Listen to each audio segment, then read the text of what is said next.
Right. KNES 310, anatomical kinesiology. Let's talk about the lower leg.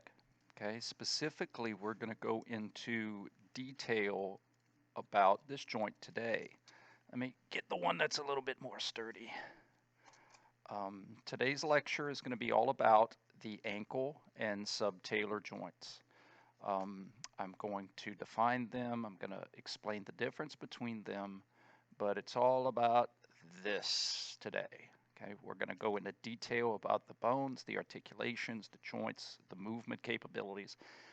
And then at the end, we'll go into some practice where I'm going to show you when it looks like it's moving and the illusion stuff, when it looks like it's not moving, those kind of things that I talked about in previous lectures, okay? So first and foremost is the ankle joint commonly gets mistaken for what lies underneath it, and that is the subtalar and transverse dorsal joints. Okay, so I want to get into that right away, because if there's one thing I need you guys to remember from this lecture is that this, when you bring your foot up and down, right, in layman's terms, when you press the gas or you take off the gas or you press the brake, take off the brake, that happens here. And when you bring your foot side to side, like when you do this, right? When you roll your ankle, that's not really your ankle. Your ankle is specifically this joint right here, the talus articulating with the distal fibula and tibia, like a traditional joint, like a Lego, right? This bone connects to that bone.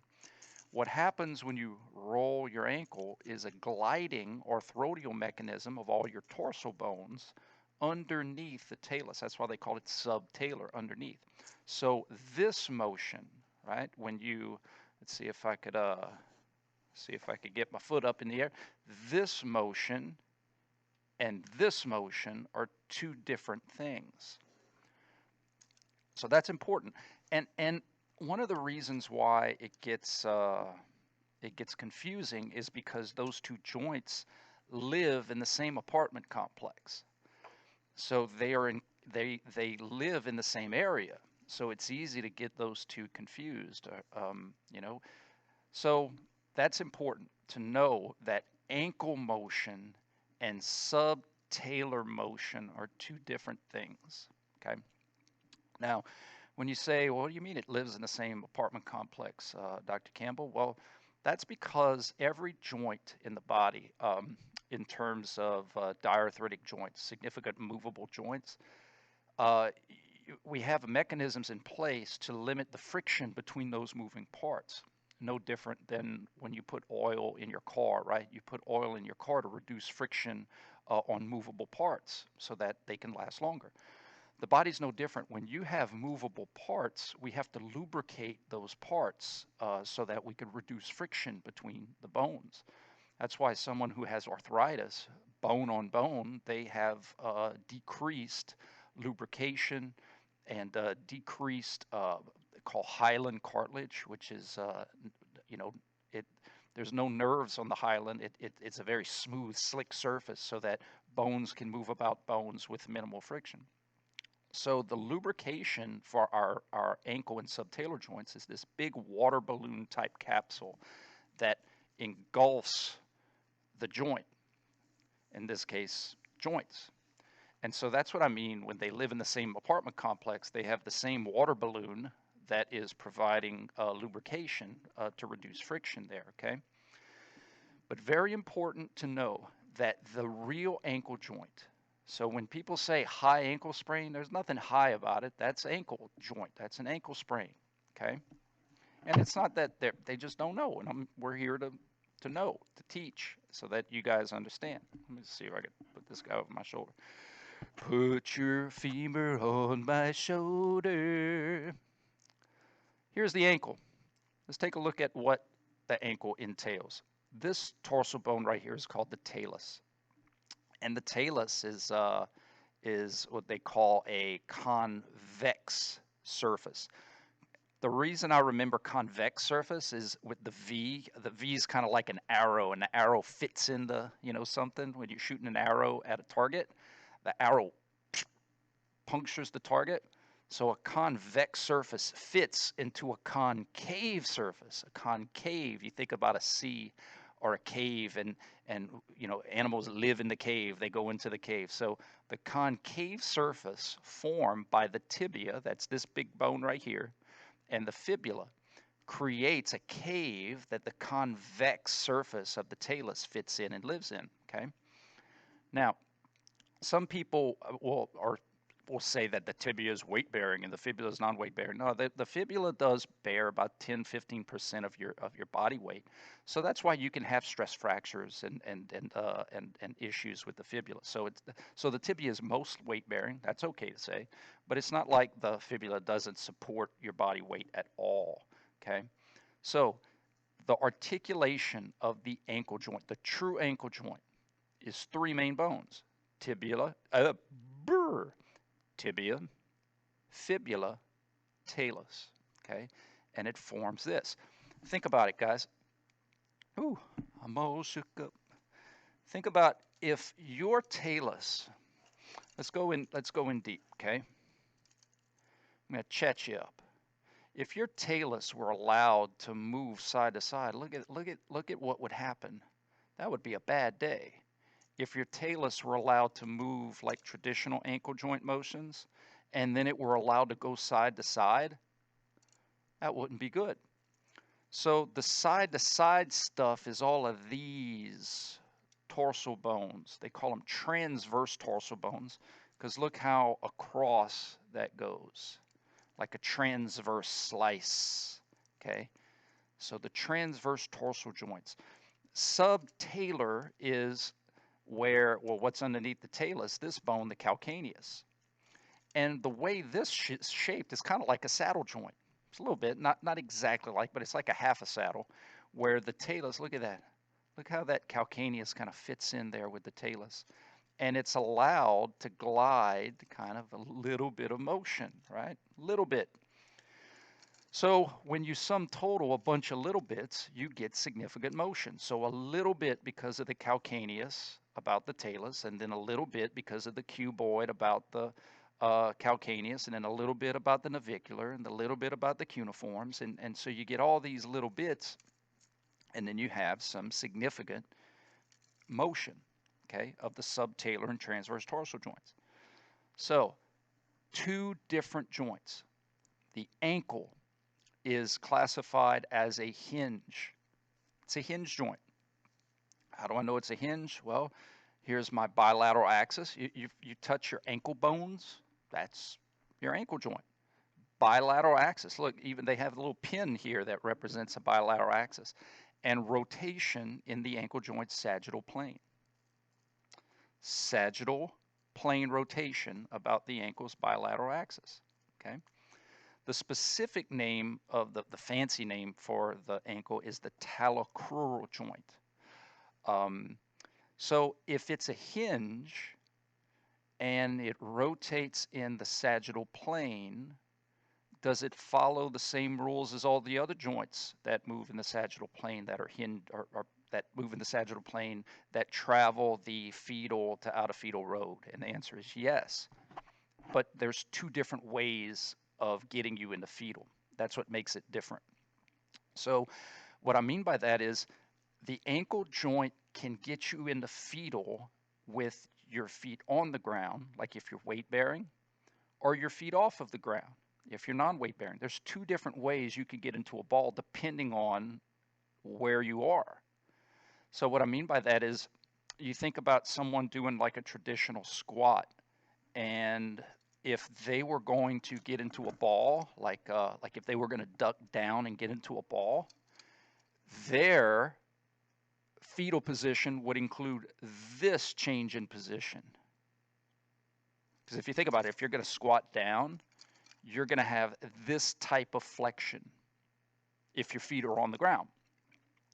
If your feet are off the ground, like gymnasts or divers, or if you're sleeping and you get into a fetal position, your ankle is going to get into a ball like this. So you're laying down, you're sleeping, your toes are going to kind of point down if you get into a tuck position to turn.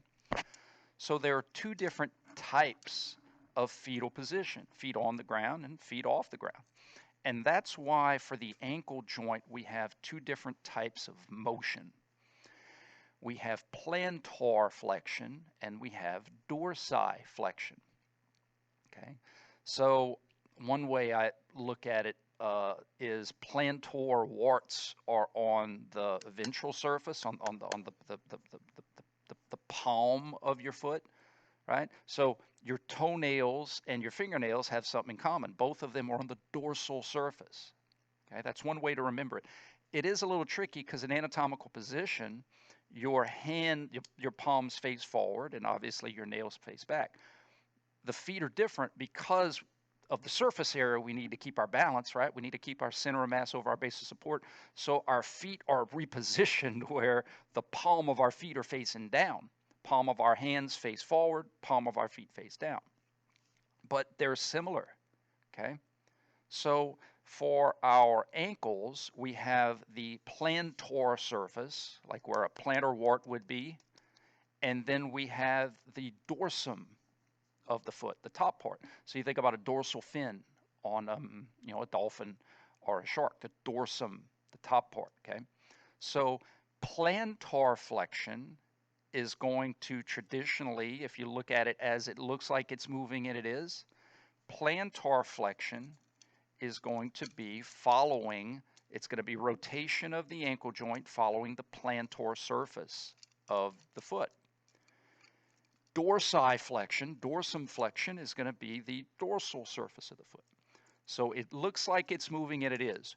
Dorsiflexion, plantar flexion. Dorsiflexion, plantar flexion. This is anatomical position, so I could be dorsiflexed or plantar flexed. Dorsiflexion, plantar flexion. Dorsiflexion, plantar flexion. So traditionally we have flexion extension. The exception of the ankle joint is because it's kind of shaped for weight-bearing purposes, we can get into a ball via the plantar flexed way or the dorsiflexed way, depending on if we're weight-bearing or not, okay? So, so that is the ankle joint, the talocrural joint. It's a uniaxial hinge joint. It's this right up in here. So when people say they have a high ankle sprain, that is an ankle sprain. And one of the reasons why it takes a long time to heal up is because it's that joint is meant for stability. It's not meant, that talus is not meant to move around a lot inside that mortise, inside that socket. It's meant to be stable. So what an ankle sprain is, a high ankle sprain, an ankle sprain, what happens is that you have a damage to the ligaments, the ropes that tie these two bones together, so they bow out. And so anytime you put weight bear, remember this weight bear, this is about 15%, anytime you put pressure in here, those bones get pulled apart. They kind of get sprayed. You feel that, okay?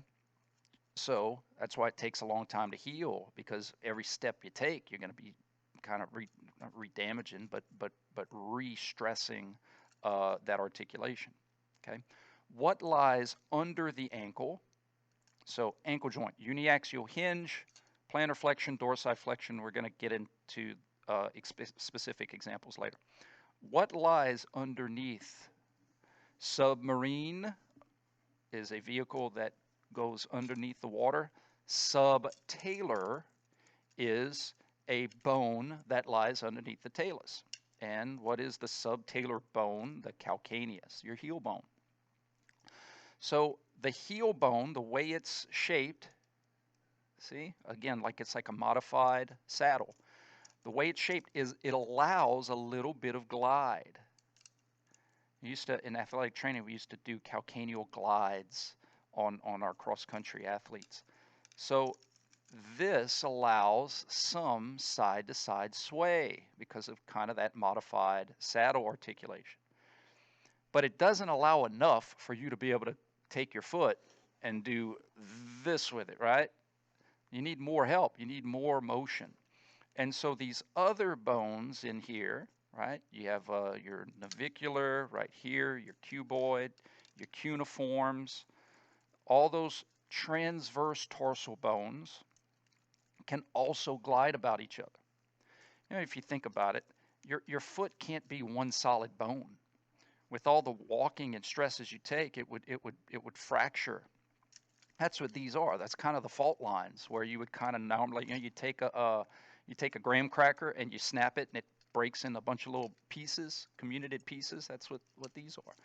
And they glide and they can shift and they can dissipate force, which is great for when we're running and we're jumping and we're landing. To be able to have those bones shift and glide and dissipate force is great for us. In terms of motion, when they all work together, think about Finding Nemo, when all the fish, you know, just keep swimming. When all the fish at the end are all swimming in the same direction, swim down, now swim up. When all those bones glide in the same direction, that's when you get some significant motion.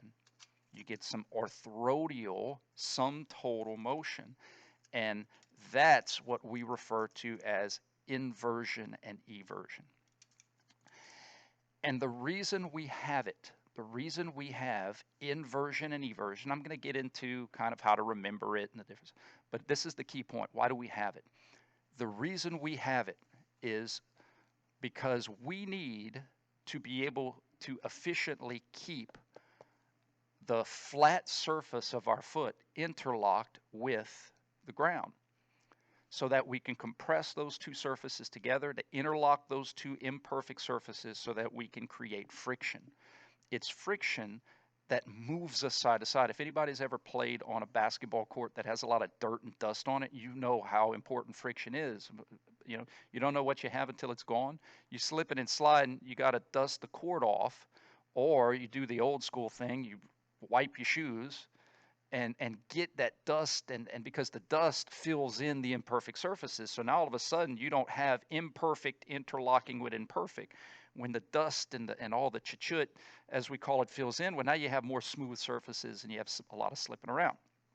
So we need to be able to keep interlock. The more interlock we have, the more surface area we have, the more friction we could potentially develop. So if you're walking and you're walking, let's say you're trail walking, because not everything back in our ancestors' days was flat. You need to be able to take a step and your foot needs to be able to adapt and roll. And if you're on a hill, if you're going down a slope, if you're going on something on the side, your foot needs to be able to adjust to maintain surface contact. And that's what this is really about. It's about the foot being able to shift and glide and mold and maintain interlocking surface of you to the ground, okay? So, two separate joints. Ankle joint, it's a uniaxial hinge. Subtalar and transverse tarsal joints, it is a diarthritic orthotial joint, a gliding, a sum total gliding, okay? Now, the sum total gliding is when we need motion, when we need to use everybody swimming in the same direction to summate the little bits so that we get significant motion, okay? Now, let's get into the motions of the subtalar and transverse tarsal joints. So I think most people would agree that the tibia is more of the inside of the leg. The medial part is more on the inside, and the lateral part is more on the outside, okay? One way to look at that is it's easier to protect a bruise on the inside of your leg than it is on the outside of your leg, right? So you kind of have this natural in and out in anatomical position. The inside of your thigh, the outside of your thigh. The inside of your calf, the outside of your calf. The inside of your foot area, the outside of your foot area. So the medial malleus, if you guys remember from anatomical, right, or malleolus, potato, don't matter to miato.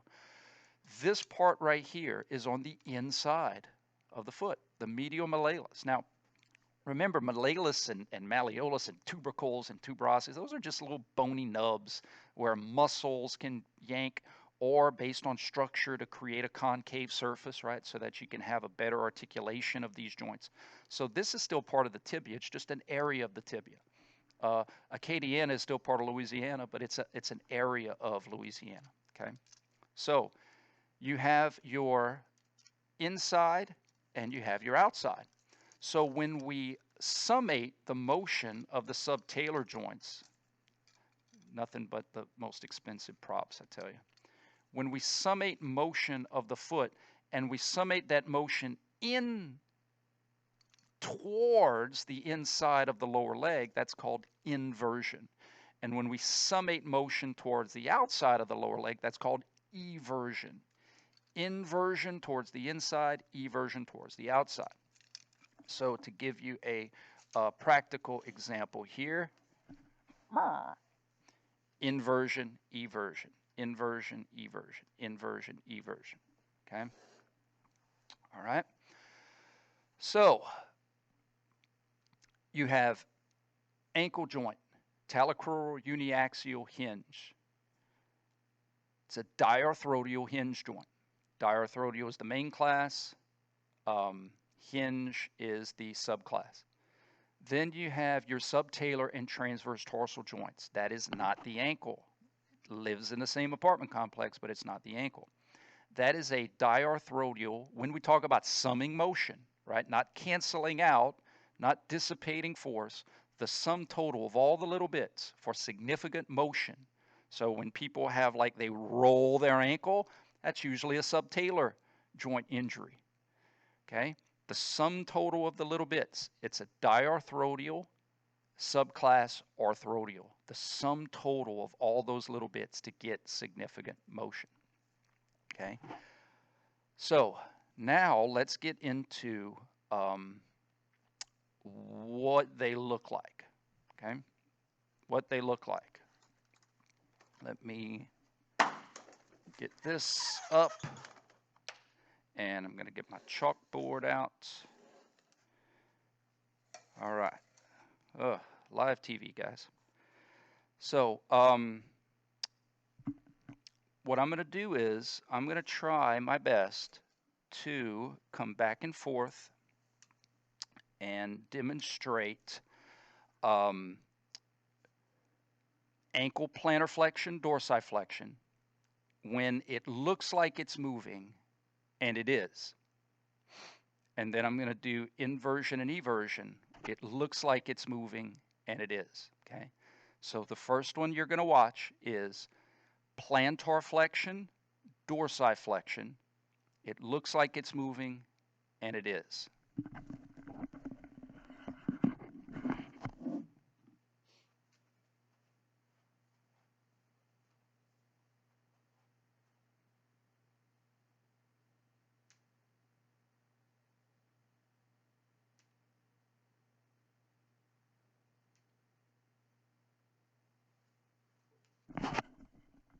Let's see if I can, I'm tethered here, so let me see if I can incorporate. This is really tough.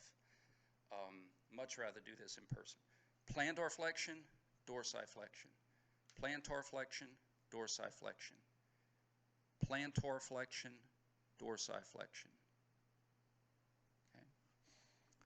Now we know from joint motions that a joint is a articulation of multiple bones, and those bones have a relationship, right? So I don't have to move the lower bones about the upper bones. I don't have to move the distal about the proximal. I can move the proximal about the distal, and as long as it has the same relative change in angle, it's the same motion. That's the cap and bottle analogy that I gave previous lectures ago, okay? So now I'm going to show you plantar flexion and dorsiflexion where it looks like it's not moving, and that's only because the distal segment, the foot, doesn't move. The proximal segment, the lower leg, moves about the distal segment. So it's going to look something like this.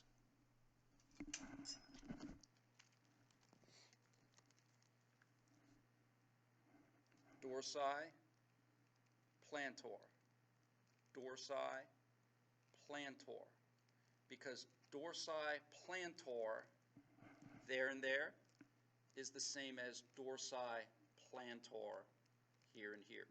Two different global spins, but the same local spin. Dorsi, look how these two got closer together. Plantar, look how the anterior part got farther apart.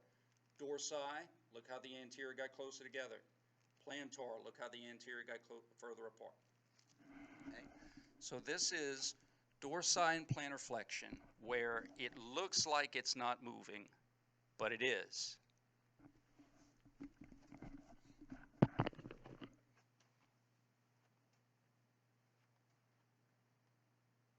Dorsi, plantar, dorsi, plantar, dorsi, plantar.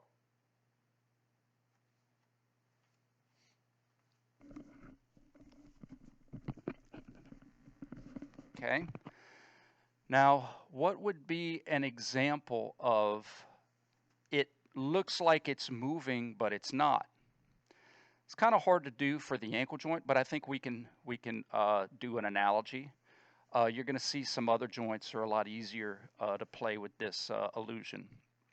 But if all you do, or if all you've ever been taught to remember dorsi and plantar flexion is from movement of the distal part, right? In other words, if you say dorsiflexion is when the foot comes up, and that's all you ever learn or all you've ever been taught, then what can happen is the ankle can stay in one position, and then you can move the knee to bring the foot up, but nothing actually happened here. So if all you ever do is say, if the foot comes up, I have dorsiflexion. Well, I could bring the foot up because of my hip. I could bring the foot up a lot of different ways, and it looks like the foot's coming up globally, but these angles don't change. So this would be kind of an illusion of ankle motion when there is nothing. I mean, if you're having trouble seeing this, imagine I was in a cast or I was in an ankle boot where I couldn't move my ankle joint if I tried. I could still make my foot come up and down.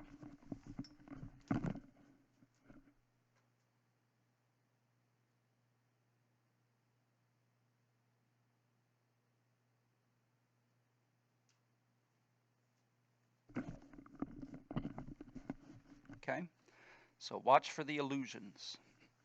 Now, subtalar and transverse tarsal joint motions, the gliding, the side to side. It looks like it's moving, and it is. I really need to upgrade my tech. This is also new to me. It looks like it's moving, and it is.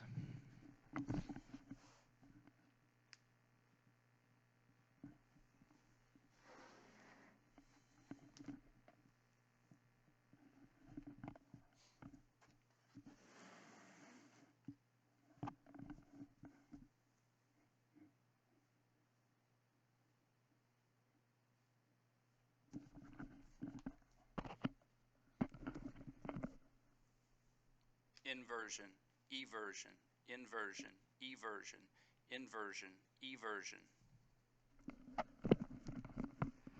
Now, some of you may be quick to point out, but I thought I saw your ankle joint moving too. Yeah, it's tough to not want to move it because these joints are used to working together. You know, and you have muscles that are influencing motion at both joints. So it's hard to just play with one of the knobs on the Etch-a-Sketch. If you're going to play with Etch-a-Sketch, you want to play with both knobs, okay? So when you get this circular pattern of your ankle, like if anybody's ever injured their ankle in subtalar joint and you're doing therapy and the athletic trainer or the therapist are telling you things like do the alphabet in big looping letters, right? It's a combination of ankle making you go up and down and subtalar making you go side to side. So you can combine those two separate joints together to use the two knobs of the Etch-a-Sketch to make curvy lines, okay? That's what it is, all right? So it looks like it's moving, but it's not. Now we'll get into the illusion of it looks like it's not moving and it is. And remember, a lot of times for the foot, the ankle subtalar joint, the illusion falls from the distal part, the foot, being still, and the proximal part, the lower leg, the tibia and the fibula specifically, not being still. So this stays still, and this moves about it. Okay, this is traditional. This is traditional stuff. This is not traditional stuff. Okay, so these are inversion and eversion of the subtalar and transverse tarsal joints with what we call closed chain, when the distal segment is fixed and the proximal segment moves about it. The reason it goes against our intuition is because, again, two different global rotations, but the same local rotation.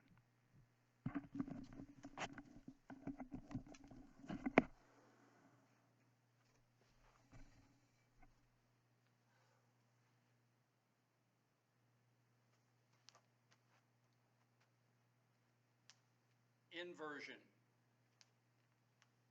eversion, inversion, eversion. Right subtalar joint, eversion. Right subtalar joint, inversion. It looks like it's moving, and it is. Left subtalar joint, inversion. Left subtalar joint, eversion. It looks like it's not moving, but it is. Left subtalar joint, inversion. Left subtalar joint, eversion. Okay? So let me show you how I know that this has to be right subtalar joint inversion. Let me try to walk you through the path of clues. Start, finish. If I froze my lower leg, like with the Groot freeze ray, and I bring it up to a more traditional setting, I am inverted. I started out in anatomical position, and I became inverted. So I had to have inversion to get there. Another way to look at it is if I start off in anatomical position and I go to this new position, if I'm having trouble seeing how I had to move to get there, bring it back up. As long as you don't move it, bring it back up to a more traditional, looks like it's moving and it is, position, and ask yourself, how would I have to move to go back home? Wouldn't I have to evert to go back home? I'd have to have eversion to go back. Therefore, logically, I have to infer that I had inversion to leave. If I start here and go here, and I see that I have to evert to go home, I can infer that I had to invert to leave home.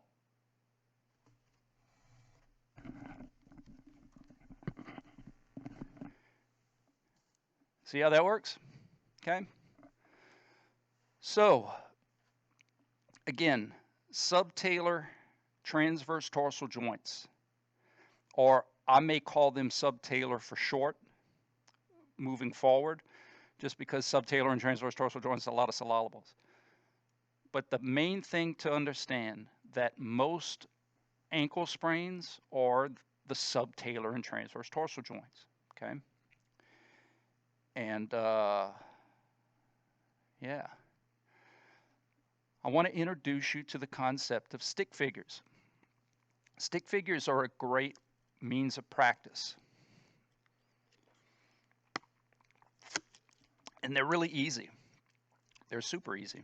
And some students use stick figures for, they'll do note cards. They'll do note cards and flashcards. Note cards, flashcards. Okay, let me get this horrible attempt at a dog out the way. Okay, so stick figures. So what some students will do is they will make stick figures to practice, and they'll do stuff like from here, so that's the lower, that's the foot, this is the lower leg, that is the ankle joint. Obviously it's not drawn to scale, but the point still stands. And you'll do, looks like it's moving, and it is. So from here to there, right? That's like bringing your toes up and keeping your heel on the ground. From here to there, you could do an arrow, you could do a curve, it doesn't matter, it's whatever works for you. And you say from here to there, Dorsiflexion, the motion of bringing you from here to there. And then you could even go further and say, well, this new position, I am now dorsiflexed. So going from anatomical position, you could draw that here, anatomical position. So going from anatomical to dorsiflexed requires dorsiflexion. Then you can have another stick figure. Or you could reverse it and go, well, from here to there is plantar. But if that's kind of gets too wordy, then just do another stick figure and say, okay, well, this time I'm going to start here, and I'm going to go to there. Okay. From here to there, from there to there. Now, technically, plantar flexion and dorsi. Now, this is just one example where your foot is on the ground, right? You're just standing there, anatomical position. You're going to kind of be more at a right angle. But the road of dorsiflexion technically starts from all the way plantar flexed to all the way dorsiflexed. The road to dorsiflexion can literally be from there to there. So if I had my foot off the ground and I started out in a plantar flexed position, dorsiflexion is the entire way. Right now, if I start in a plantar flex position and go all the way to the dorsiflex position, then I pass through anatomical. You know, but that's like saying if you live in Lafayette and you start in Lake Charles and you drive past Lafayette to Baton Rouge, you pass through home. Nothing wrong with that. This is about the range of motion that's in your book. Your road, your full range is from one end of a position to the other end of a position. So you could have a note card from there to there. Guys, that's dorsiflexion. From there to there, plantar flexion. Okay. Then you can do the illusion stuff. Okay, it looks like it's moving it, and it is. Then you could do the illusion stuff. You could say, all right, well, what if I start here, and then I go from there to there, like if you're doing a squat, right? From there to there. Guys, it's the same angle change as here to there. If you don't believe me, tilt your left head, tilt your left ear to your left shoulder, and you're going to see how this is the exact same as that. If we click and drag, I didn't draw it the same because I'm not a very good drawer. But it's the same change locally. Remember, joints are locally referenced. You get the same change. Globally, it's two different things. But good thing we don't look at joint motions globally. We look at joint motions locally. So from here to there is the same change in position as there to there. Cap and bottle. Cap and bottle, okay? So that's how you could do stick figures to help you study, to help you practice. Subtalar joint stick figures are a little trickier, okay? Subtalar stick figures require a different view. If you're looking at sagittal plane motion, the best view is from the side. A side view can really show you sagittal plane stuff. If you're looking at mostly frontal plane, because that's what the subtalar and transverse tarsal joints are, mostly frontal glide, you want to look from the front. You want an anterior view. You want to look from the front. So this would kind of become the front of the leg. You're looking at the front of the leg, and then you have a foot that kind of does this, right? And so what you can do is you can say, well, is this a right or a left? Well, let me put a little circle here because that's going to reference my big toe. That's going to reference my big toe. So this must be a right leg because if I'm looking anterior, if I'm looking in the front and that's a big toe, this would be my right foot. And then what you can do is you could do something like this. From there to there would be inversion gliding. And that's important. You see how it kind of curves in there? That's my clue. I know that's not exactly how it happens. This is just to help you study. That's my clue that it's a bending kind of concept, a gradual sway versus a traditional door hinge, right? Inversion, big toe coming more towards the inside. But what's important to understand is that from here to there, looks like it's moving and it is the exact same as here to there. This to there is the same as this to there. What's the difference? Well, the difference is in the top part, your foot's off the ground. Looks like it's moving and it is. The bottom one, your foot is on the ground. So therefore, your foot isn't swaying towards the in or the out.